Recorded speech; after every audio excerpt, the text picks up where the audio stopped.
ما خدای لات را میپرستیم. به گمانم ابرهه را کمک کنیم.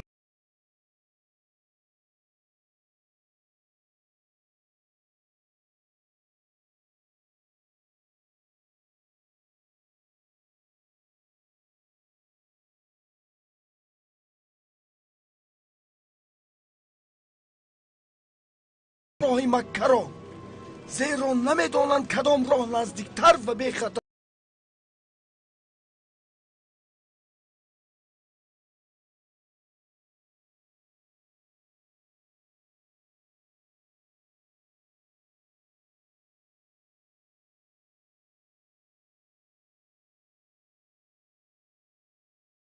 امرش یکمین شده ویران میکنم خانه کعبه را و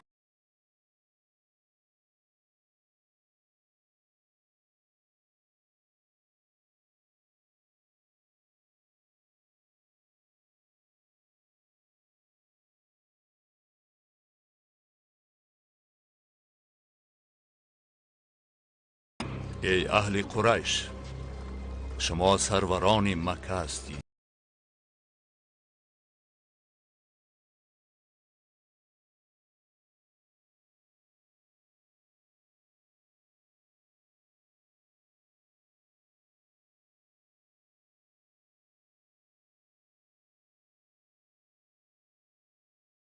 اگر فکری دیگر دارید من شما را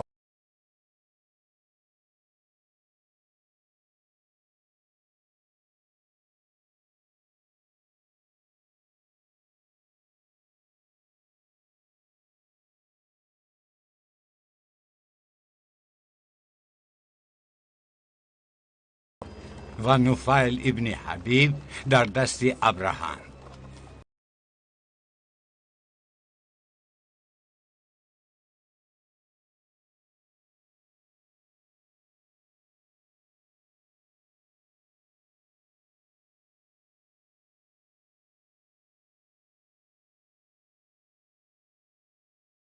میگذرد. نه سروری مکه، اهل ثقاف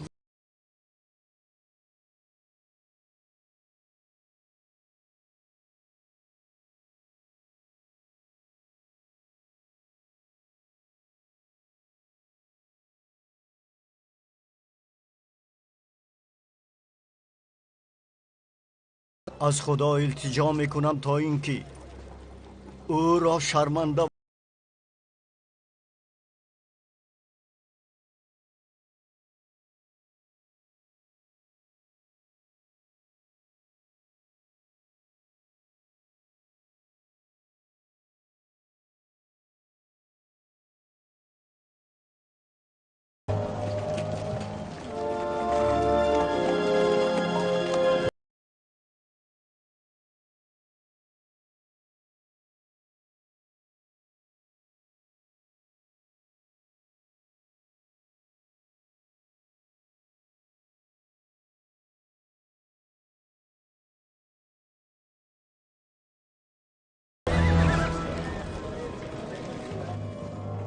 شما کیست؟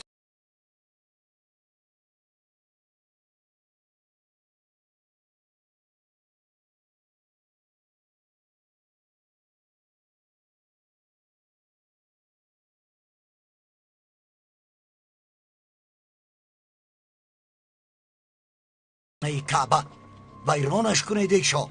آن خانه کعبه را که در مکه واقع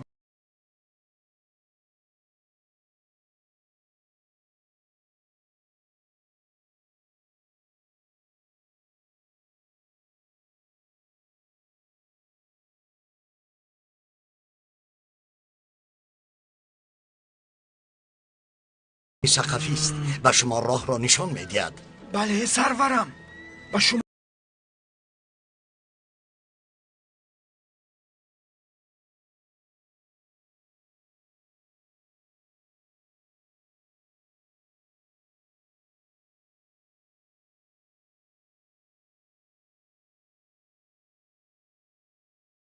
نباشه بوری حال، میبینم نفرت داری.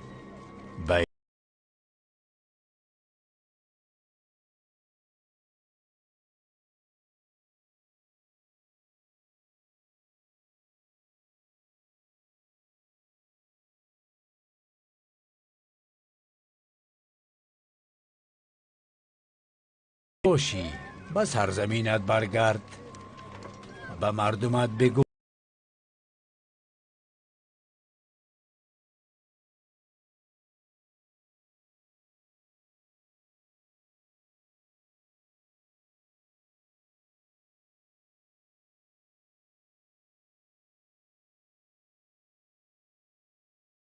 زودتر سرورم، هوا خیلی مساعد است.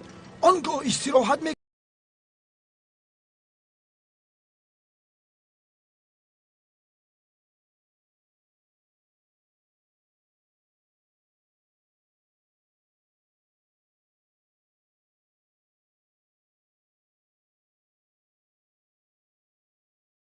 تا او را به سوی کعبه راهنمایی کند.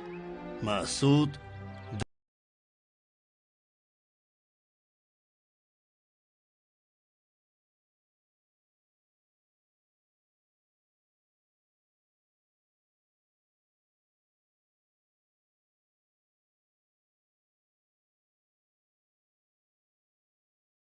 آن است 3 فرسخ دورتر از مکه خیمه بزنید.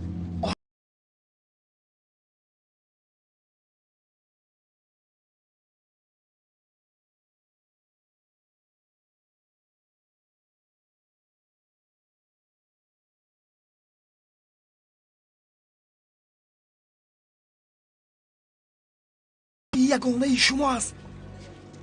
آرزوی من این است که آرزوی شما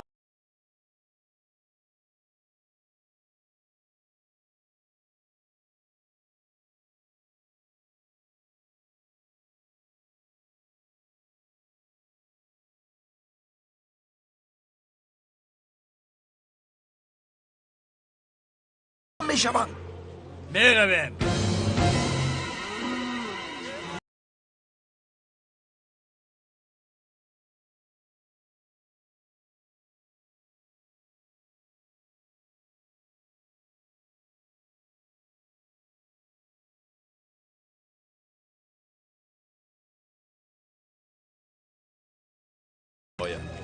ویران کردن کعبه گمان نمی کنم که نقشه دیگری داشته باشد.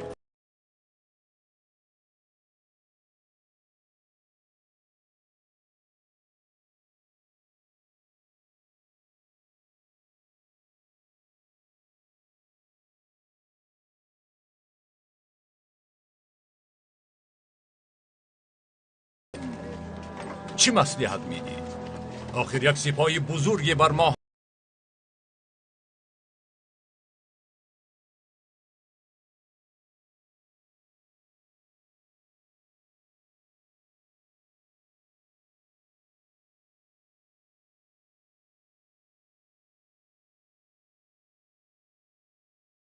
و در مرگ من باشد. بگذار من بمیرم.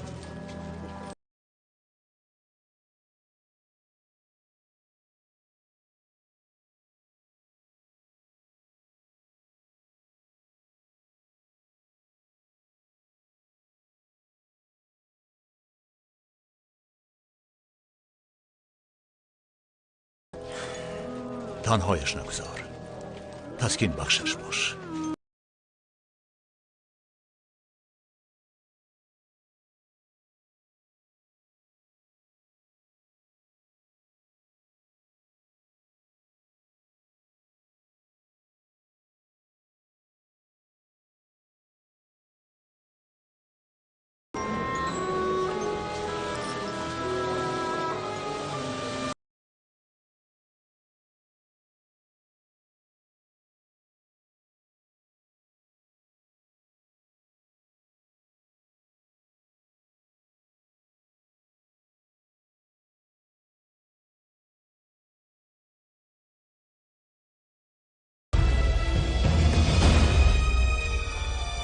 ای پدرم،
این مکانی خیلی مساعد است سرورم. باید اینجا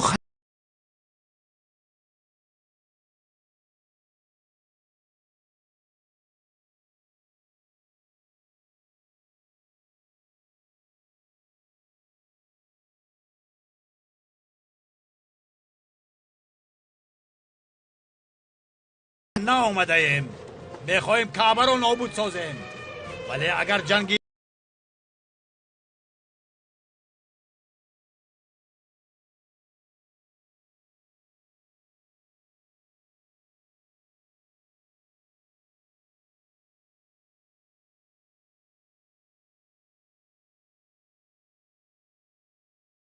خدا آنها را خوار و ذلیل کند. خدا آن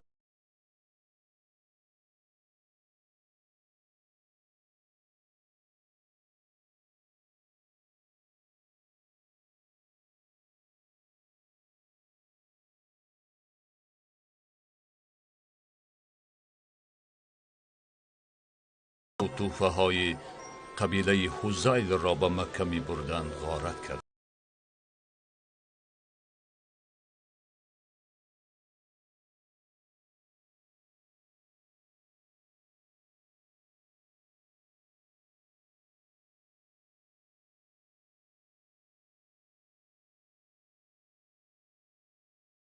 با زودی برمیگردیم.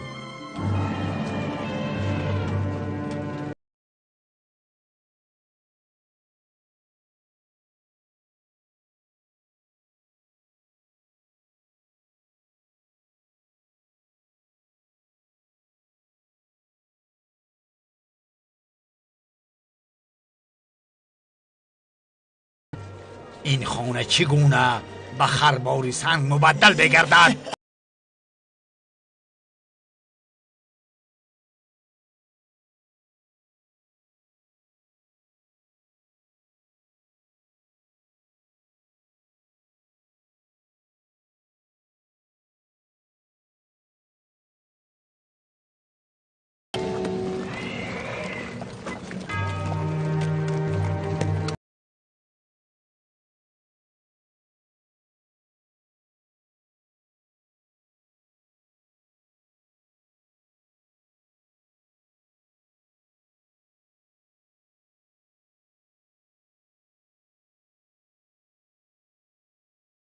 رویم. او شما رو انتظار است. رفتیم. می رویم.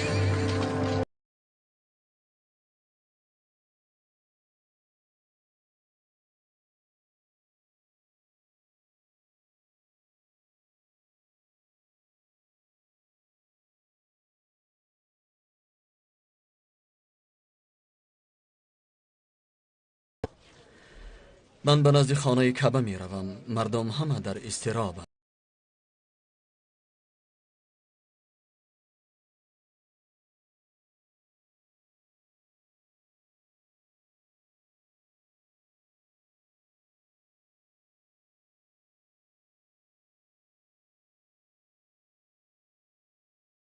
اون را بشکند با خرطومش. چقدر این را به صبرانه این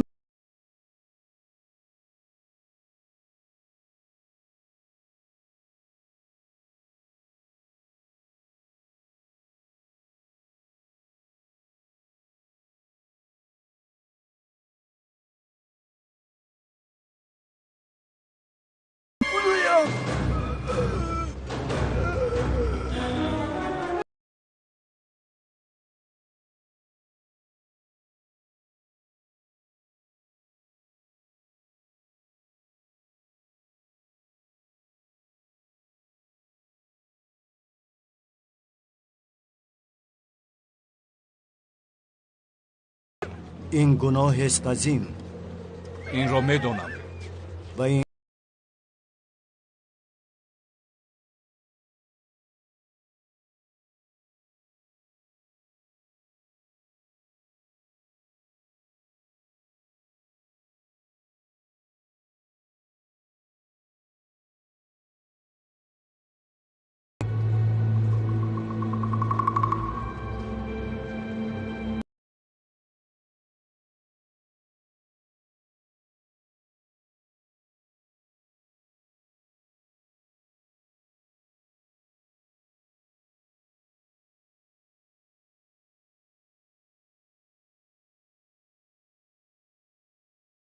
شاه ابرهه.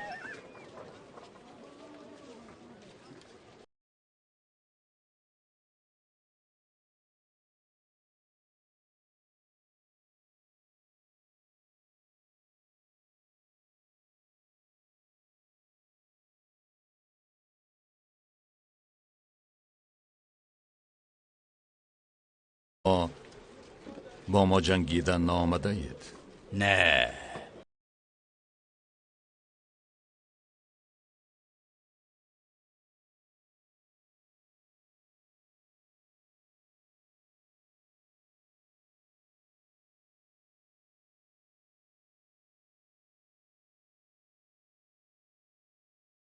که برای غارت مال ملکی ما نامده اید؟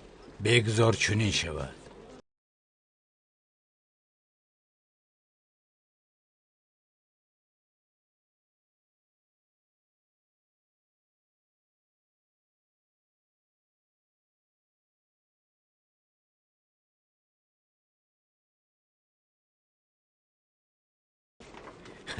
وای بر تو، باز میگویند که برای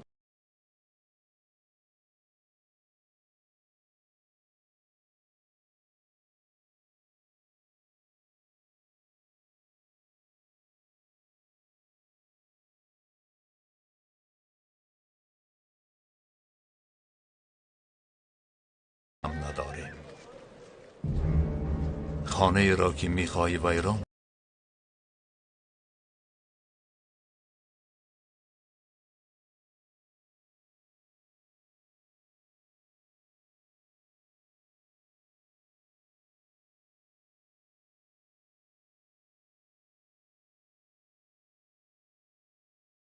آن را نابود سازند، ولی خود نابود گشتند.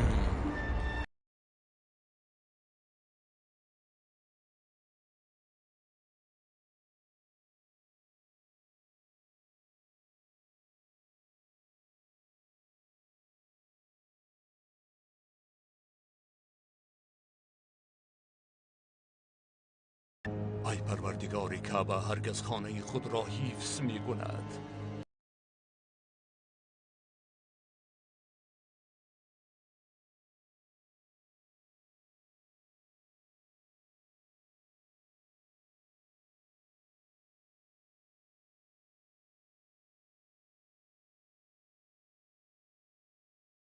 کوه و دره ها پناه ببرید، پنهان بشوید.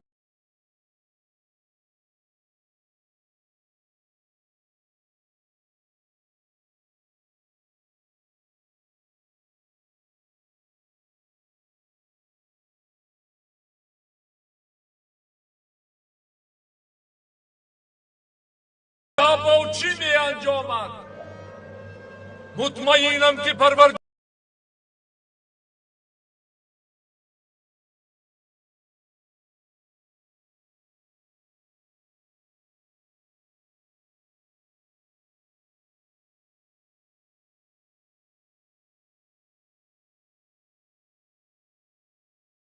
بود بساز مثل ستمگاران پیچین.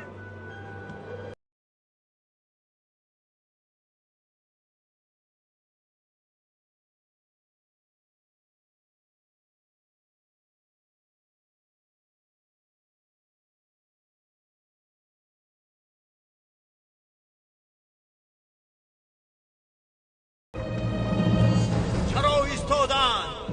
با آنها فرمان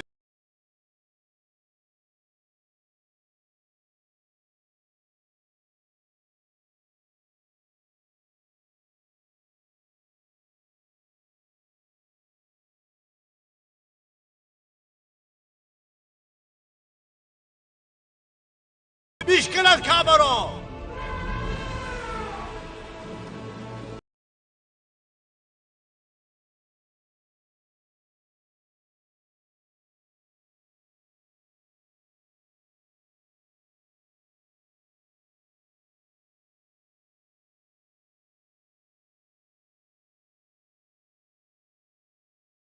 ویران بکن، ویران بکن، ویران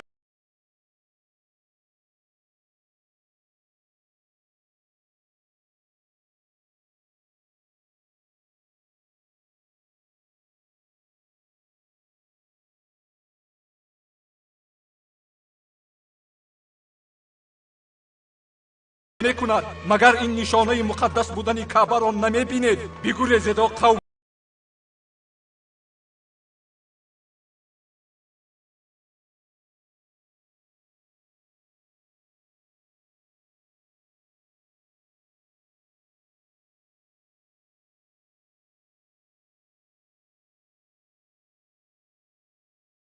دوباره به سوی ما برمیگردند. خدا از آنها روز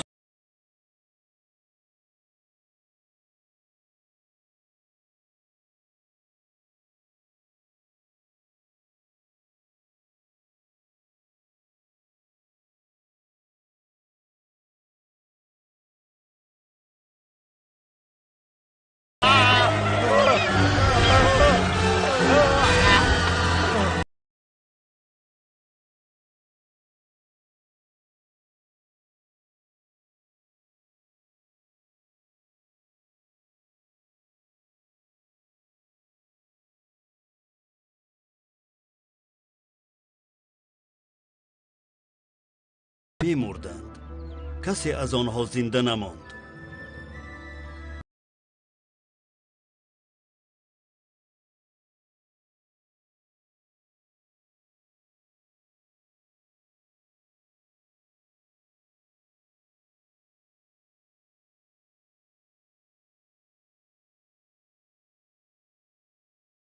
خداوند مهربان، آیا ندیده ای که پروردگارت با اسیری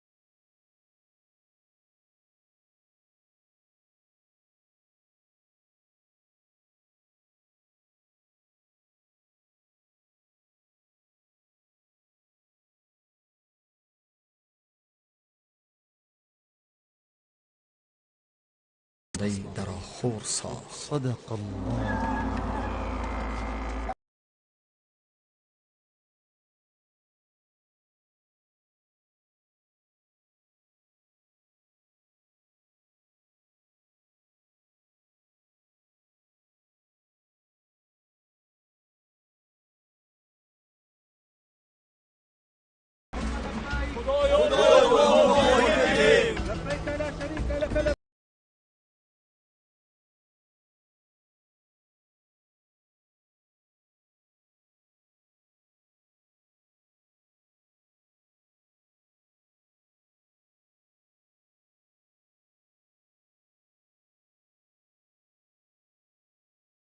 لبیک اللهم لبیک.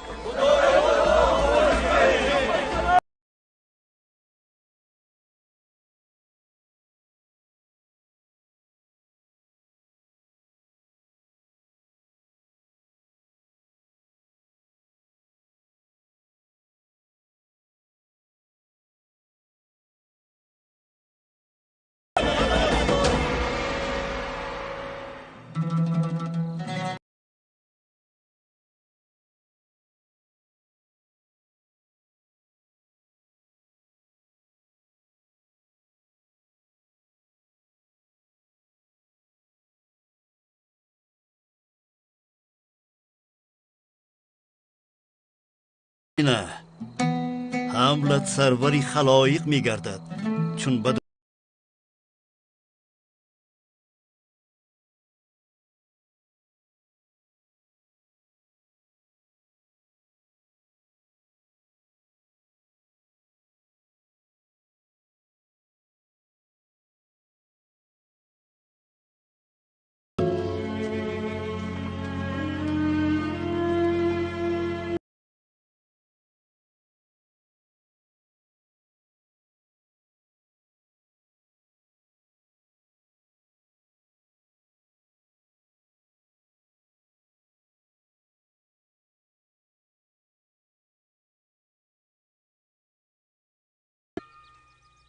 پیامبر اسلام درود خدا بر او و آلش روز دوشنبه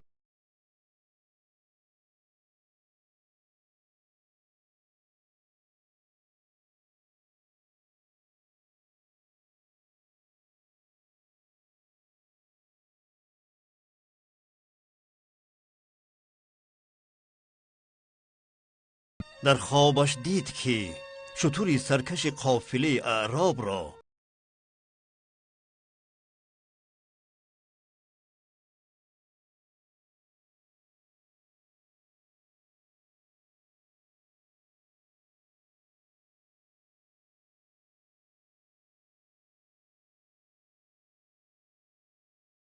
دیگر آمده است که شخصی از یمن نزد عبدالمطالب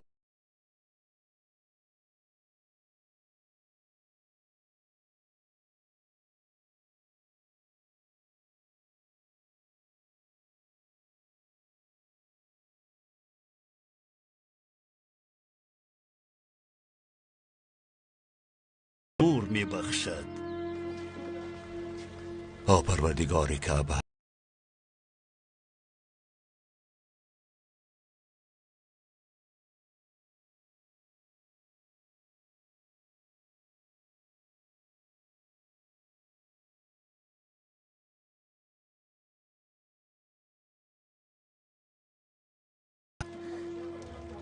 سرورم.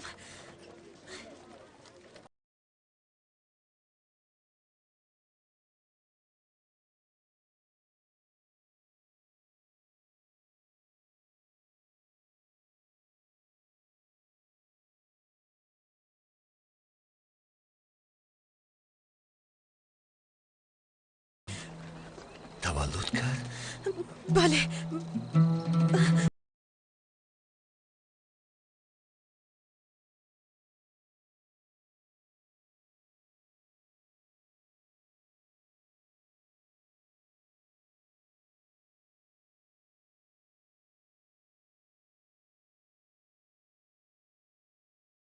شادم کردی برکه.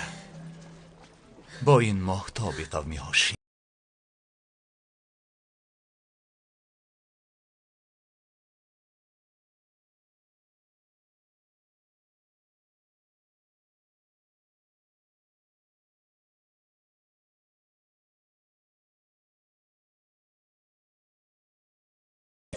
رحمتت را محمد گذاشتم نام.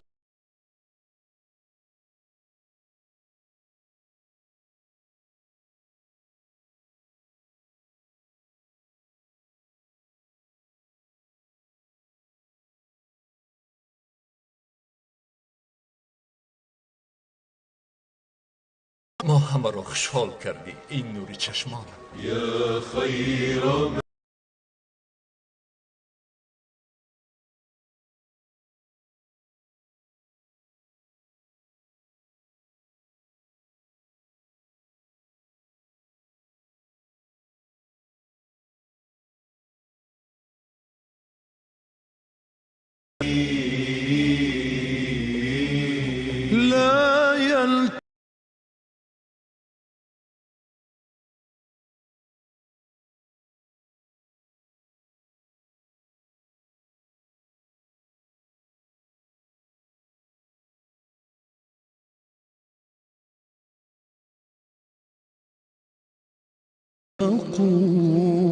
ومن الخليل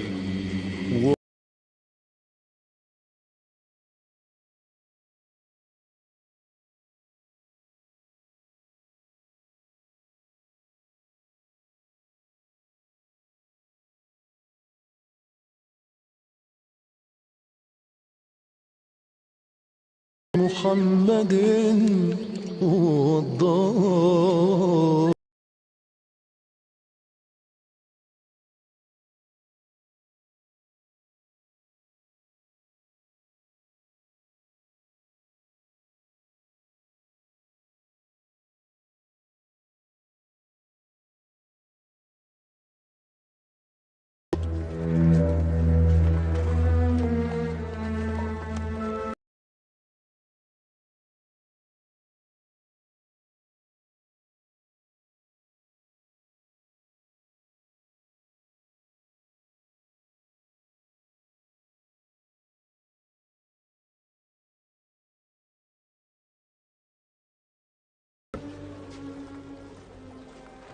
خدا خانه‌اش را حفظ کرد.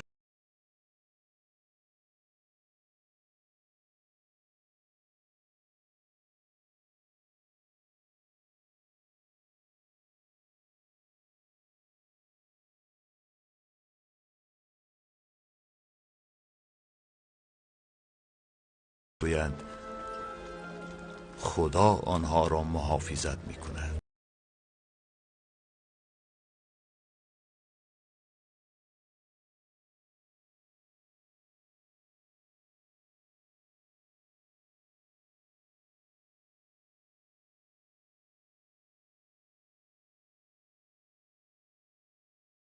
این موسم حج عرب ها خیلی زیاد به اینجا می آیند. زیارت کنم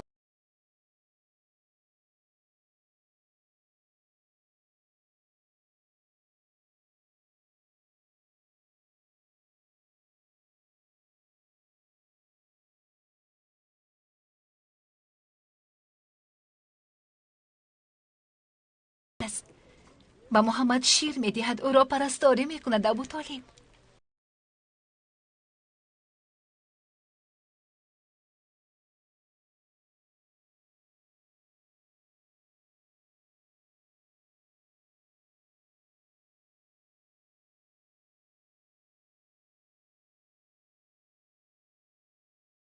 مامی، بدنم را بوی خوشی آن طیفل فرا می گیرد.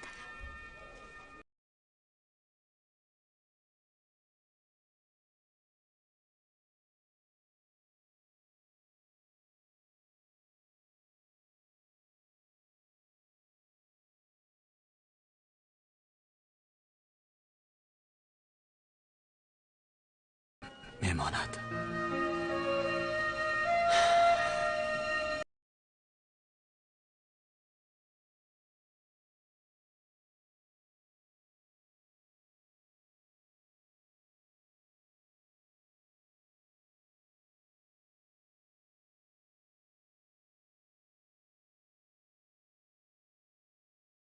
میرویم پدر.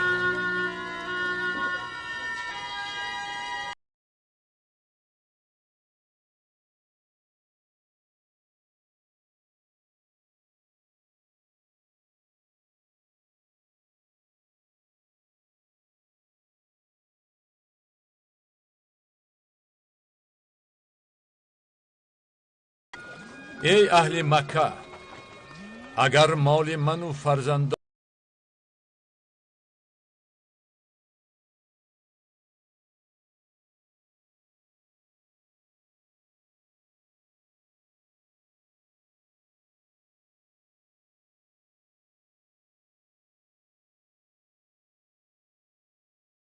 باز نگویند آنها گرسنه ماندیم در مکه.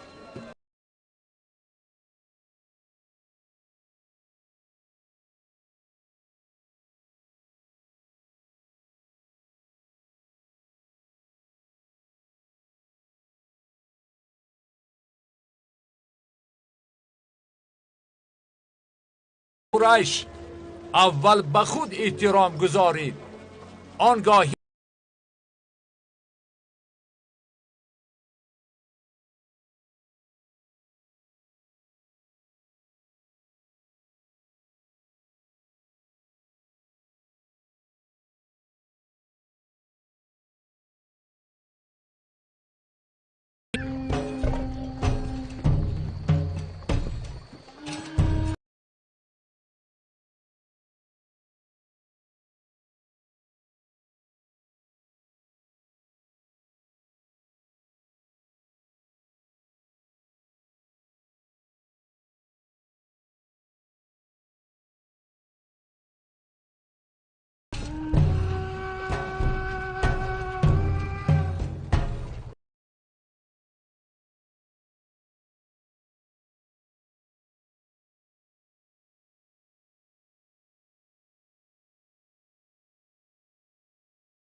موسم حج شادی مهمی بود برای قبایل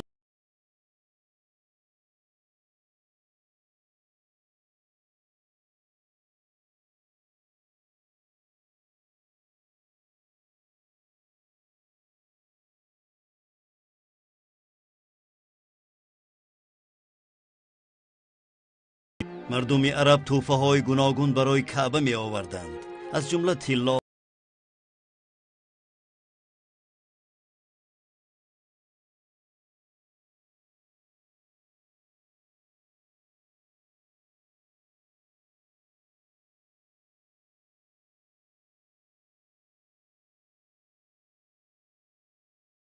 و انعنه های زیارت کردن بود.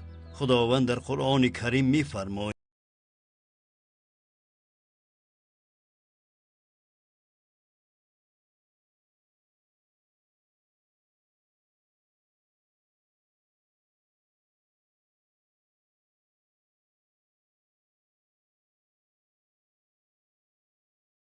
فقیران قانع و گدایان را بخورانید. اینها را برای شما رام کردیم.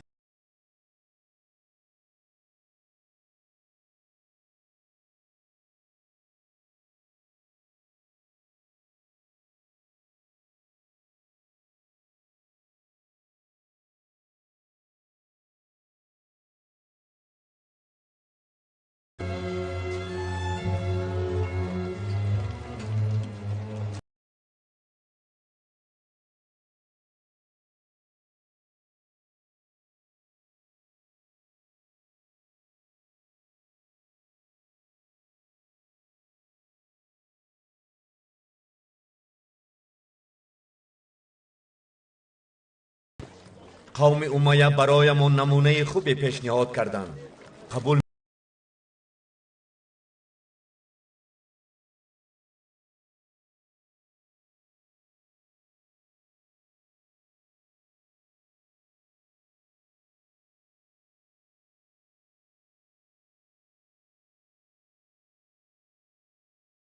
صاحب احترام هستیم.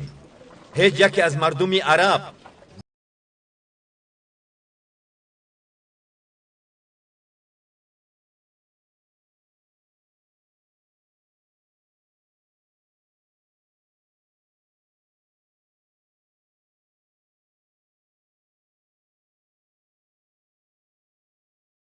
مقصد شما چیست؟ پسری نفیل،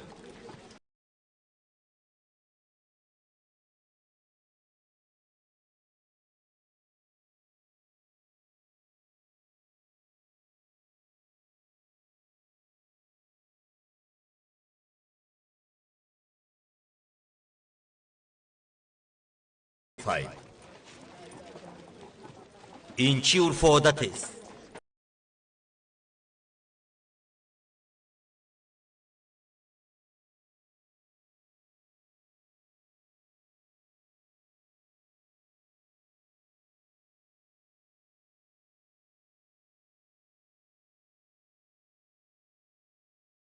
من رو رعایت نکنیم دیگران از ما عبرت میگیرند. بله، این مهمات ما و آن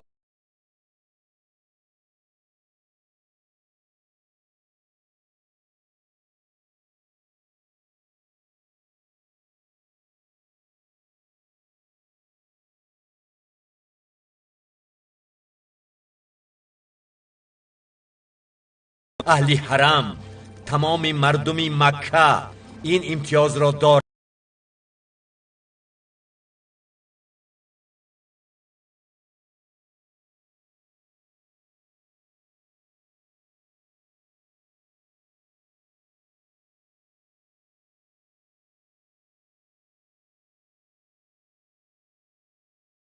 بسیار نوآوری پیدا شده است. لحظه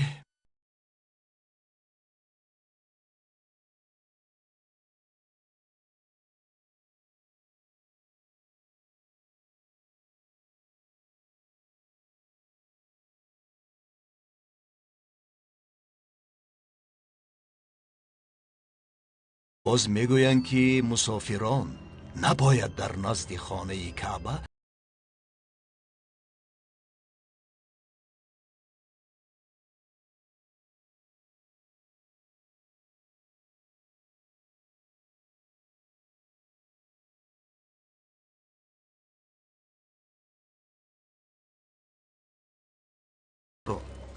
مجبورم به کردن این بدعت ها وادار سازند. مگر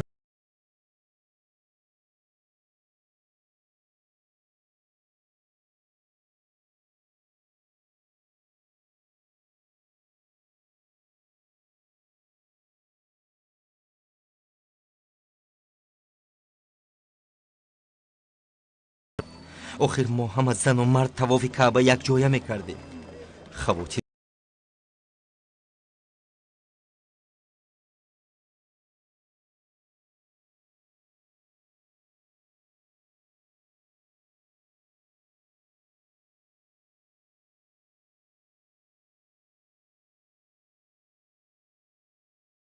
او و آلش پیش از به پیامبری برگزیدنش نیز ضد این نوآوری ها بود.